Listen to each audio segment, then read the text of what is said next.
இன்னைக்கு நிறைய பேருக்கு வாழ்க்கையில மிகப்பெரிய பிரச்சனையா இருக்கக்கூடியது கடன் பிரச்சனை. இந்த கடன் பிரச்சனையினால நிறைய பேரு நிம்மதி இல்லாம தவிச்சுக்கிட்டு இருக்காங்க. இப்படிப்பட்ட கடன் பிரச்சனைக்கும் பண கஷ்டத்துக்கும் ஒரு முற்றுப்புள்ளி வைக்கிறதுக்கும் பணவரவை அதிகப்படுத்துறதுக்கும் ஒரே ₹1 இருந்தாலே போதும், கோடீஸ்வர யோகம் நம்மள தேடி வரும்னே சொல்லலாம். இது என்ன பரிகாரம்னு வாங்க இந்த வீடியோல நாம தெரிஞ்சுக்கலாம். வரகி பக்தர்கள் அனைவருக்கும் வணக்கம். இது நம்ம ஆதி வரகி யூடியூப் சேனல். வரகி அன்னையோட அருள் பரிபூரணமா எல்லாருக்குமே கிடைக்கணும்னு மனசார பிரார்த்தனை செஞ்சுக்கிட்டு நாம இந்த பதிவை ஆரம்பிக்கலாம். இன்னைக்கு இந்த பதிவுல செவ்வாய்க்கிழமை அன்னைக்கு செய்ய வேண்டிய ஒரு பரிகாரத்தை பத்தி தான் நாம பார்க்க போறோம். நமக்கு இருக்கக்கூடிய கோடி ரூபாய் கடனை கூட படிப்படியா குறைக்கக்கூடிய சக்தி வாய்ந்த பரிகாரத்தை தான் இப்ப நான் உங்களுக்கு சொல்ல போறேன். இந்த பரிகாரத்தை நம்ம செவ்வாய்க்கிழமை அன்னைக்கு செய்யும் போது நமக்கு இருக்கக்கூடிய கடன் பிரச்சனை தீர்றதோட மட்டும் இல்லாம நமக்கு பண வரவும் அதிகரிக்கும், பணம் சேமிப்புல தங்க ஆரம்பிக்கும், நம்ம கையில 4 காசு சேர ஆரம்பிக்கும். இது என்ன பரிகாரம்னு இப்ப நான் உங்களுக்கு சொல்றேன். இந்த வீடியோல பூஜை இல்லாத வழிபாடு இல்லாத ஒரு முறைய பத்தி தான் நாம பார்க்க போறோம். அதனால நமக்கு எந்த விதமான கட்டுப்பாடுகளுமே கிடையாது. ஆனா இந்த பரிகாரத்தை உங்க வீட்ல இருந்து மட்டும்தான் நீங்க செய்யணும். அதே மாதிரி செவ்வாய்க்கிழமை அன்னைக்கு மட்டும்தான் இந்த பரிகாரத்தை நீங்க செய்யணும். நாளைக்கு நமக்கு செவ்வாய்க்கிழமை.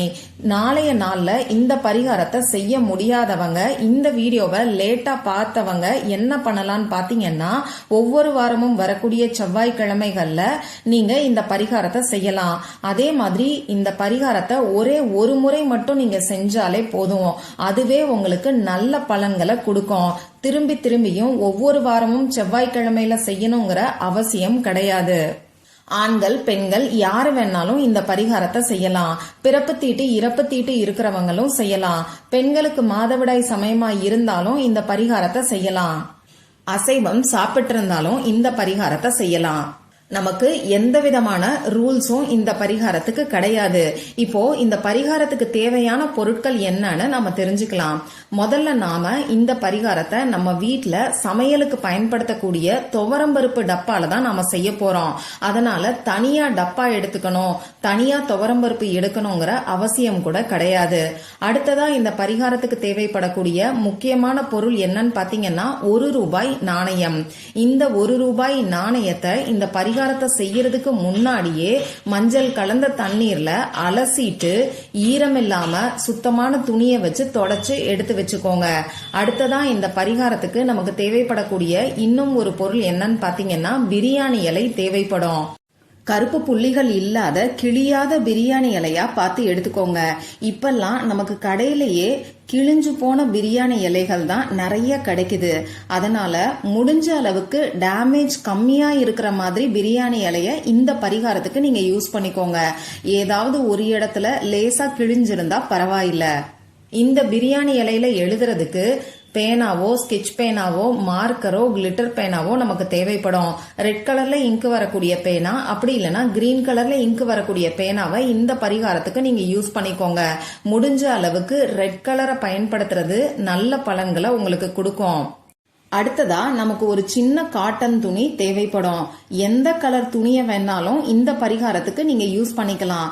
கருப்பு நிறம் பிளாக் கலர் துணியை மட்டும் இந்த பரிகாரத்துக்கு பயன்படுத்த வேண்டாம். இப்போ இந்த பரிகாரத்தை எந்த டைம்ல செய்யணும்னு பாத்தீங்கன்னா, செவ்வாய்க்கிழமையில வரக்கூடிய செவ்வாய் ஹோரை நேரத்துல இந்த பரிகாரத்தை நாம செய்யும் போது நமக்கு கை மேல பலன் கிடைக்கும். செவ்வாய்க்கிழமை நாள் ஃபுல்லா இந்த பரிகாரத்தை எப்ப வேணாலும் நீங்க செய்யலாம். இருந்தாலும் பெஸ்டான டைம் செவ்வாய் ஹோரை நேரம் தான். இந்த செவ்வாய் ஹோரை செவ்வாய்க்கிழமை அன்னைக்கு எப்ப வருதுன்னு பாத்தீங்கன்னா, காலையில 6 மணிலிருந்து 7 மணி வரைக்கும் நமக்கு செவ்வாய் ஹோரை நேரம் இருக்கு. மத்தியானம் 1 மணிலிருந்து 2 மணி வரைக்கும் இருக்கு. நைட்டு 8 மணிலிருந்து 9 மணி வரைக்கும் இருக்கு. இந்த 3 நேரங்கள்ல ஏதாவது ஒரு நேரத்தை நீங்க யூஸ் பண்ணிக்கோங்க. அதே மாதிரி இந்த பரிகாரத்துக்கு எந்த ஒரு ரூல்ஸுமே இல்லைன்னா கூட குளிச்சதுக்கு அப்புறமா இந்த பரிகாரத்தை செய்யறது நல்லது. காலையில 6 மணிலிருந்து 7 மணிக்குள்ள இந்த பரிகாரத்தை நீங்க செய்ய போறீங்கன்னா குளிச்சுட்டு வந்து அதுக்கப்புறமா செய்யுங்க. நீங்க ராத்திரி வரக்கூடிய செவ்வாய் ஹோரை நேரத்துல இந்த பரிகாரத்தை செய்ய போறீங்கன்னா காலையில குளிச்சிருந்தீங்கன்னா பரவாயில்ல, முகம் கை காலை கழுவிட்டு வந்து அதுக்கப்புறமா இந்த பரிகாரத்தை செய்யுங்க. இப்போ இந்த பரிகாரத்தை செய்யறதுனால நமக்கு என்னென்ன பலன்கள் கிடைக்கும்னு நான் உங்களுக்கு சொல்றேன். முதல்ல நமக்கு பணவரவு அதிகரிக்கும். கூரைய பிச்சுக்கிட்டு பணம் கொட்டும்னு சொல்லுவாங்க. அந்த மாதிரி பணவரவுல அதிரடியான மாற்றங்களை நாம உணர ஆரம்பிப்போம். அடுத்ததா நமக்கு மிகப்பெரிய பிரச்சனையா இருக்கக்கூடிய கடன் பிரச்சனை படிப்படியா குறைய ஆரம்பிக்கும். வீண் விரய செலவுகள் குறையும். வறுமை நீங்கும். நம்ம வீட்ல தன தானியம் பெருகும். பணக்கஷ்டம் வறுமைங்கிற பேச்சுக்கு கூட நம்ம வாழ்க்கையில இடம் இருக்காது. அந்த அளவுக்கு சக்தி வாய்ந்த பரிகாரத்தை தான் இப்ப நான் உங்களுக்கு சொல்ல போறேன். இந்த பரிகாரத்தை பணம் சம்பந்தப்பட்ட பிரச்சனைகள் இருக்கிறவங்க, கடன் பிரச்சனை இருக்கிறவங்க தவறாம செஞ்சு பாருங்க. பணவரவு நிச்சயமா அதிகரிக்கும். சரி, தேவையான தகவல்கள் எல்லாத்தையும் நாம பார்த்துட்டோம். இந்த பரிகாரத்தை எப்படி செய்யணும்னு இப்ப நான் உங்களுக்கு சொல்றேன். முதல்ல நீங்க எடுத்து வச்சிருக்கக்கூடிய பிரியாணி இலையில இப்ப நான் உங்களுக்கு ஸ்கிரீன்ல கொடுத்திருக்கிற மாதிரி 520ங்கிற ஏஞ்சல் நம்பரை எழுதிக்கோங்க. அதுக்கு கீழே வைண்ட் ஃபால் அப்படிங்கிற ஸ்விட்ச் வேர்டையும் எழுதிக்கோங்க. இந்த ஸ்விட்ச் வேர்டை நீங்க கேபிட்டல் லெட்டர்ல மட்டும்தான் எழுதணும். அதே மாதிரி வைண்டுக்கும் ஃபாலுங்கிற வார்த்தைக்கும் நடுவுல ஒரு சின்ன கோடு நான் கொடுத்திருக்கேன். அந்த கோடோட தான் நீங்க எழுதணும். இப்ப நான் எப்படி உங்களுக்கு ஸ்கிரீன்ல கொடுத்திருக்கனோ அதே மாதிரி தான் நீங்க எழுதணும். இந்த 520ங்கிற ஏஞ்சல் நம்பர் நமக்கு கூரைய பிச்சுக்கிட்டு பணத்தை கொடுக்கும். அதே மாதிரிதான் வைன்ஃபாலுங்கிற ஸ்விட்ச் வேர்டும் நமக்கு கூரையை பிச்சுக்கிட்டு பணத்தை கொடுக்கும்னே சொல்லலாம். அதாவது பணவரவுல அதிரடியான மாற்றங்களை இந்த ஏஞ்சல் நம்பரும் ஸ்விட்ச் வேர்டும் நமக்கு ஏற்படுத்தி கொடுக்கும். இப்போ இந்த பரிகாரத்துல பாத்தீங்கன்னா நாம பிரியாணி இலையை யூஸ் பண்றோம். இந்த பிரியாணி இலைக்கு தன ஆகர்ஷண சக்தி அதிகம். அடுத்ததா இந்த ஏஞ்சல் நம்பரும் ஸ்விட்ச் வேர்டும் நமக்கு பண வரவை அதிகப்படுத்தி கொடுக்கும். நாம இந்த பரிகாரத்துக்கு துவரம் பருப்பை பயன்படுத்துறோம். நமக்கு அங்காரகனோட அருள் இருந்தாலே நமக்கு இருக்கக்கூடிய கடன் பிரச்சனை படிப்படியா குறையும். அந்த வகையில அங்காரகனுக்குரிய தானியம் தான் துவரம் பருப்பு.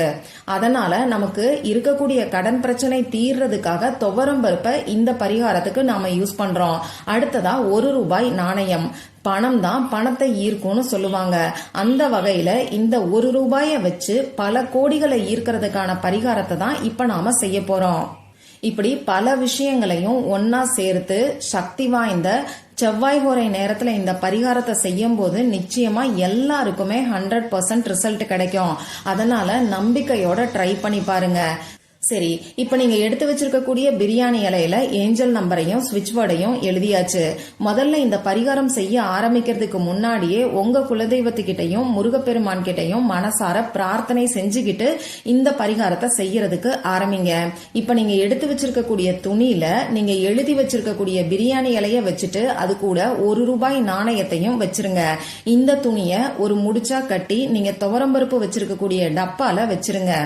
முடிஞ்ச அளவுக்கு இந்த மூட்டை உங்க வீட்டுல இருக்கிறவங்களை தவிர வெளியில உள்ளவங்களுக்கு தெரியாத மாதிரி நீங்க பாத்துக்கோங்க. இப்போ துவரம்பருப்பு தீர தீர இந்த டப்பால நீங்க துவரம்பருப்பை கொட்டி வைங்க. இந்த டப்பாவை வாஷ் பண்ண போறீங்கன்னா அந்த முடிச்சை எடுத்து உங்க கிச்சன் ஷெல்ஃப்ல வச்சுட்டு இந்த டப்பாவை வாஷ் பண்ணி காஞ்சதுக்கு அப்புறமா திரும்பியும் இந்த முடிச்ச டப்பாவுக்குள்ள வச்சு துவரம்பருப்பை நீங்க கொட்டி வச்சுக்கோங்க.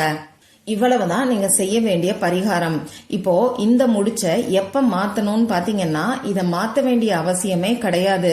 6 மாசம் வரைக்கும் அப்படியே இருக்கட்டும். 6 மாசம் கழிச்சு அந்த முடிச்சை எடுத்து அதுல இருக்கக்கூடிய ₹1 நாணயத்தை கோவில் உண்டியல்லையோ எளியவர்களுக்கு தானம் கொடுக்கறதுக்கோ நீங்க பயன்படுத்திக்கோங்க.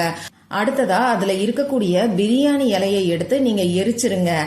மற்ற தாந்திரிக பொருட்களை எரிக்கும் போது கூட சேர்த்து இந்த பிரியாணி இலையையும் நீங்க எரிச்சுக்கலாம். அந்த துணிய கால்படாத இடத்துல போட்டுருங்க. இந்த பரிகாரத்தை ஒரு முறை மட்டும் செஞ்சாலே போதும். நிச்சயமா எல்லாருக்குமே கை மேல பலன் கிடைக்கும். நம்பிக்கையோட ட்ரை பண்ணி பார்த்துட்டு மறக்காம எனக்கு ரிசல்ட்டை ஷேர் பண்ணுங்க. இந்த பதிவுல உங்களுக்கு ஏதாவது சந்தேகம் இருந்துச்சுன்னா எனக்கு கமெண்ட் பாக்ஸ்ல கேளுங்க. அதை நான் உங்களுக்கு உடனே தெளிவுபடுத்துறேன். இந்த பதிவு உங்களுக்கு பிடிச்சிருந்தா லைக் பண்ணிட்டு உங்க ஃப்ரெண்ட்ஸ் அண்ட் ஃபேமிலி கூட ஷேர் பண்ணுங்க.